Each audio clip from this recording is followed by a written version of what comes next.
right, welcome back. We're going to be talking in this module, Module 4, about closing. How do you, after the presentation, after you tell the story and do the thing, how do you move them down the process through follow-up and through questions to help them make a decision, to become a customer, to become a distributor? Now, again, I told you, we're focused on recruiting 20 distributors in 30 days, but you're going to get tons of customers on top of that, of people who weren't ready, their timing wasn't right, or they weren't ready to become a distributor, but they will become a customer, and maybe they'll become a distributor in a month or 2 months or 3 months, okay? Both are okay. Our goal is not that they join. Our goal is education and understanding. That's our goal. They'll make a decision on their own if they're prepared or if they're entrepreneurial or not, and all those different kinds of factors, okay? Now, so we go through the presentation, we tell the story, do the thing, and then after we're done doing the thing, what do you do then? You got somebody who's now thinking about it. What do you do then?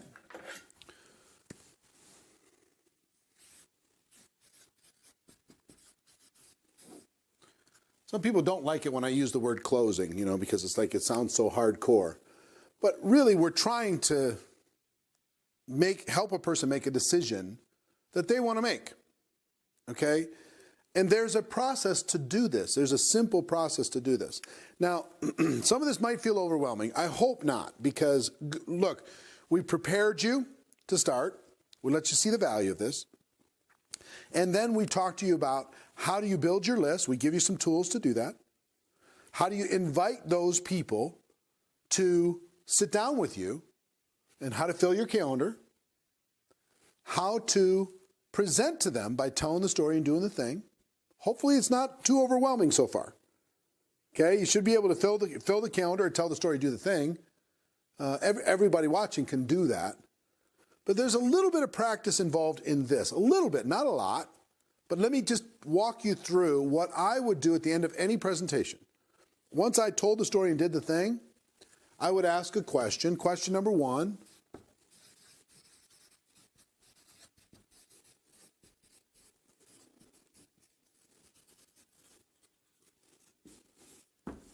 What did you like best about what you just saw? What did you like best? I just did the thing. What did you like best? I like the income. I like the product. I like whatever. Okay, they're going to give you lots of different answers. Okay, their answer is their answer. It's going to give you some clues on where you can go and their level of interest. But what did you like best about what you just saw? That takes their mind into a positive direction, and you're going to get a positive response. Number 2, on a scale of 1 through 10, what number would you be? If 1 is you have 0 interest and 10 is you're ready to get started right this moment, just give me an idea of where you're at on a scale of 1 to 10. So can you remember this so far? What did you like best? Scale of 1 to 10, where are you? Guess what you're going to get a lot of here? 5s, 6s, 7s. People don't want to seem too easy, too eager. But here's a clue for you. Anything over a 1 is good. Anything over a 1 is good. If they had 0 interest, they'd tell you 1. No thanks, it's a 1. Cool, no problem. If it's a 2, that just means they got some skepticism, they got some background, they have some psychic damage from some previous experience. Something happened, family member got involved, it didn't work out, who knows? Something happened that caused them to be less than enthusiastic. They would tell you 1 if it's an absolute no shot. But if they give you a 2, then you can start to move them in a positive direction. If they want to go there, okay? Not convincing somebody to do something outside of what they want to do, because we're building a long-term relationship here.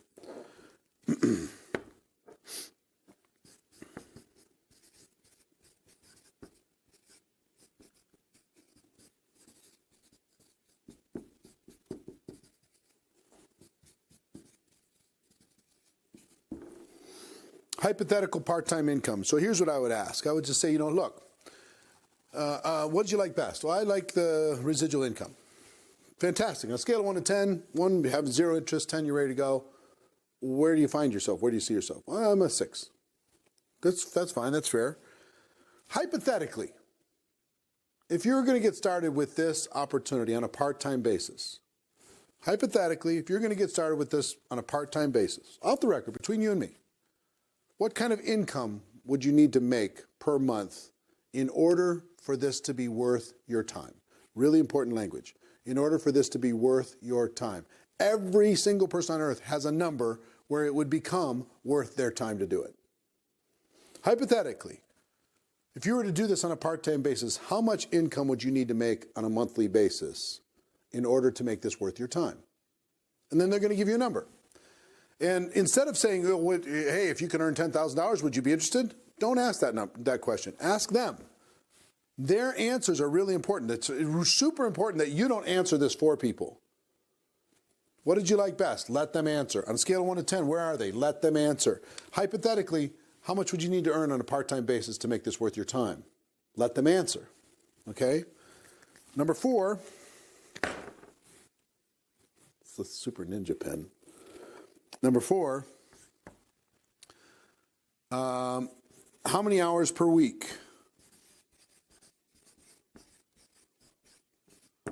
Could you realistically commit to developing that type of income? Let's say they say $1,000 a month would be worth their time. How many hours a week, realistically, do you think you could commit to developing that $1,000 income? I can give it 5 hours a week, 10 hours a week. You can get lots of those, 5 and 10. Fantastic. Question number 5. How many months would you be willing to work 5 to 10 hours a week while you were developing a $1,000 part-time income? They're going to give you an answer. You're going to get lots of 6 months, 3 months, 6 months, 9 months, a year. And then question 6, number 1 question in network marketing, if I, would you? So here's that. If I could show you how to develop a $1,000 monthly residual income, working 5 to 10 hours a week over the course of the next 6 months, would you be ready to get started? If I could show you how to develop a $5,000 monthly income working 20 hours a week over the course of the next 12 months, would you be ready to get started? If I could show you how to get everything you wanted, I just ask you, what's your dream situation? And if I could show you how to get it, would you be ready to get going with me? And they're either going to say yes, or they got some question or objection, then you can move down that process, okay? But at the end of every exposure, what'd you like best, scale of 1 to 10, hypothetical part-time income, how many hours a week, how many months, if I would you. Now, even if you're not making the income in the hours and the months that they want to make, they're a different person. That's okay. That's not required that you're making that. What's required is that somebody is, or you can let them know. Let's say, for example, somebody has done what they want to do. They come and say, I want to make $8,000 a month working 10 hours a week over the course of 6 months. If there's somebody in your company that's done that, then you could say, well, let me show you what they did in order to be able to accomplish that. They got to this rank, and here's what you would have to do in order to be able to get to that rank in order to be able to make that happen on average, okay? If no one in your company has ever done what they want to do, then you can say, listen, I'm not going to judge you and say that you can't do it. Nobody in our company has done that yet, but you could be the first. Here's what it would take in order to be able to do it. And you should be able, with your compensation plan, to be able to sketch out a rough hypothetical, no guarantees, there's no guarantees in anything, but a rough hypothetical situation of what the structure would need to look like on average in general in order for a person to be able to get this type of result. Understand?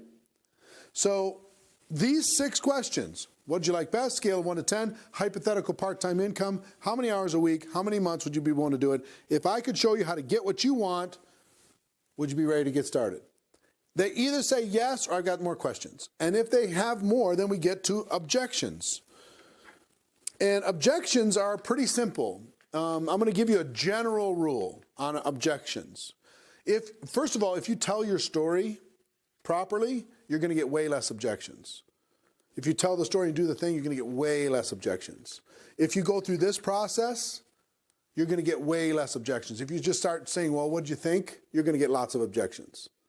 So if you follow this process, it's designed to eliminate the critic in their mind and have them step into possibility thinking. That's what it's designed to do. So if you get questions or objections,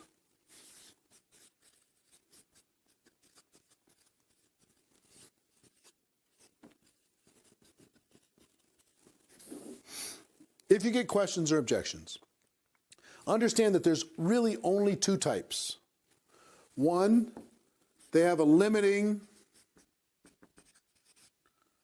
belief about themselves. I'm too old, I'm too fat, I'm too skinny, I'm too timid, I'm too shy, I don't have the money, I don't have the time, I'm not a salesperson. All of those objections are just a limiting belief about themselves. It's not true. It's just a limiting belief. Or second, they have a limiting belief about network marketing.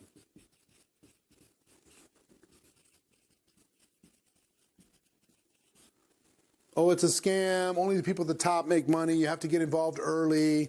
You got to take advantage of your relationships. You have to abuse your friends. You've got to be a pushy salesperson. They have a limiting belief about network marketing based upon some false assumption. Okay? So if you understand that there's only two, when you hear somebody give you an objection, you got to say, oh, that's a limiting belief about themselves. Oh, that's a limiting belief about network marketing. But the answer to both, this helps you categorize, but the answer to both is just a very simple formula. Let me give you a formula here. One, listen. When they start giving you the objection, really listen with respect. Be attentive. Absorb it all instead of just waiting for your chance to talk. Okay? Listen. Two, relate. Relate to them. See, what a lot of people do, and I've done it too, because you get so frustrated, you're super excited about network marketing, so somebody says, I don't have the time. And you go, oh, you have the time, you have lots of time, you're wasting time every day. Come on, take charge of your life, and they're like, whoa, it's a little bit too much, right? It doesn't exactly build rapport. But if you relate to them and say, you know what, I'm just like you. When I first looked at this, I didn't think I had time either. So relating to them, we're the same, you and me. I don't have the money. I had the same thought. How do I find up with extra money? This whole thing. Or, they start talking about network marketing. Only people at the top make money. You know what? I thought the same thing too. You and I think the same. We tend to like people who are alike, that are like us. So the more you can relate to the person and let them know they're not crazy for the objection, let them know you thought about that stuff too, and let you know. And then tell your story. See, what some people will do when it comes to objections is they'll try and change that person's mind. There's a better way to do it. If I listen, you say, well, I just don't have the time. I listen to you. I make sure I really get it. I wait till you're finished. And I say, listen, I totally get it. I relate to you. We're the same, you and me. I had the same objection. I had the same challenge. I had the same problem. But let me tell you what I realized, and this is where you tell your story. You build your rut and let them feel how alike you are. You build your frustration, your pain, like we talked about in telling your story, versus telling them to change their lives. You're going to say, here's my story. Let me just tell you, when I first looked at this, I didn't think I had the time either. But you know what I realized? I realized that at this stage of my life, if I didn't have the time, and if I didn't change something, I was never going to have the time. I was never going to have true freedom. I was never going to be able to give my family the things that they needed. And you know what I realized? I realized that if it was important enough to me, and if there was enough opportunity available to me, that I could find time. I could carve time out. I could make time happen. I could make time work for me. I could rearrange some priorities. And you know what? I did that. It was one of the best decisions I ever made. Okay, so I'm telling my time story and letting you see if maybe there's some possibilities to relate to it. And then number 4 is ask a question, which is, if I, would you? So listen, relate, tell the story, and then ask the question. If I can show you how to do this the same way I learned how to do it, by rearranging some priorities, figuring some things out so you could buy time back. If I could show you how to do that, Would you be prepared to take the next step? They say, yeah, sure. If you can show me how. Show me how. Show me how you did it. So if somebody says, I don't have the money, listen to them and really understand. Okay. You're saying, and maybe even asking some clarifying questions. Are you saying you absolutely don't have the money, or right now things are a little bit tight and you'd have to make some different choices? Just get some understanding on it. Then relate to them. I understand it too. No matter how much you make, it seems like we all have the same amount at the end of every month, which is not enough. Don't have enough to pay the bills. Don't have enough to pay all the credit cards. Don't have enough to take care of all the payments. So how are you going to add extra expense onto that? But let me tell you, story, what I realized for me. At this age, at this stage of my life, if I didn't have money to be able to take a chance on a small business, I was never going to be able to take a chance on a business for myself. If I couldn't do it with this, what were the chances of me ever being able to do it with, the huge amounts of money a traditional business would cost to start? And I just decided my dream was worth it. That I would say no to some movies for a little while. I would say no to eating out for a little while, and I'd bag some lunches for a little while, and I'd just make a few different choices. It was one of the best decisions I ever made, because I'm excited now. I'm excited about my future. I'm excited about taking charge of my life. I'm proud of me for rearranging those priorities and not just living like average people, but doing something extraordinary. So let me ask you a question. If I could show you how to do the same thing that I was able to figure out, would you be prepared to take the next step with me? Answers, if we're going to be almost all the time, sure. If it's a network marketing, limiting belief about that, listen, relate, tell your story, ask a question. Listen, relate, tell your story, ask a question. It's a very simple formula. It's going to take a little bit of practice. And understand this, you're going to be doing this with 100 different people in a month. So you're going to get really good at this. And the first 10 times it's going to be, not great. And that's okay.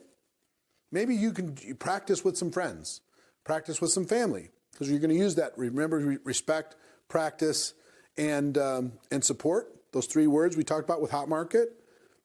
Maybe practice with those people and tell them, listen, here's what I'm supposed to do when you have a question. And you can literally say it word for word. I'm supposed to listen to you. I'm supposed to relate to you. I'm supposed to tell you my story. I'm supposed to ask you a question. Walk through and practice with them. Do some practice. Follow through on this, and you're going to get great results. Now, here's what's going to happen at the end of this. You're going to end up with, in my opinion, a very good percentage of people becoming a distributor and another very good percentage of people becoming a customer. You're going to end up feeling amazing because after doing this 100 times, you filled up your calendar. Where's the calendar? Hold on.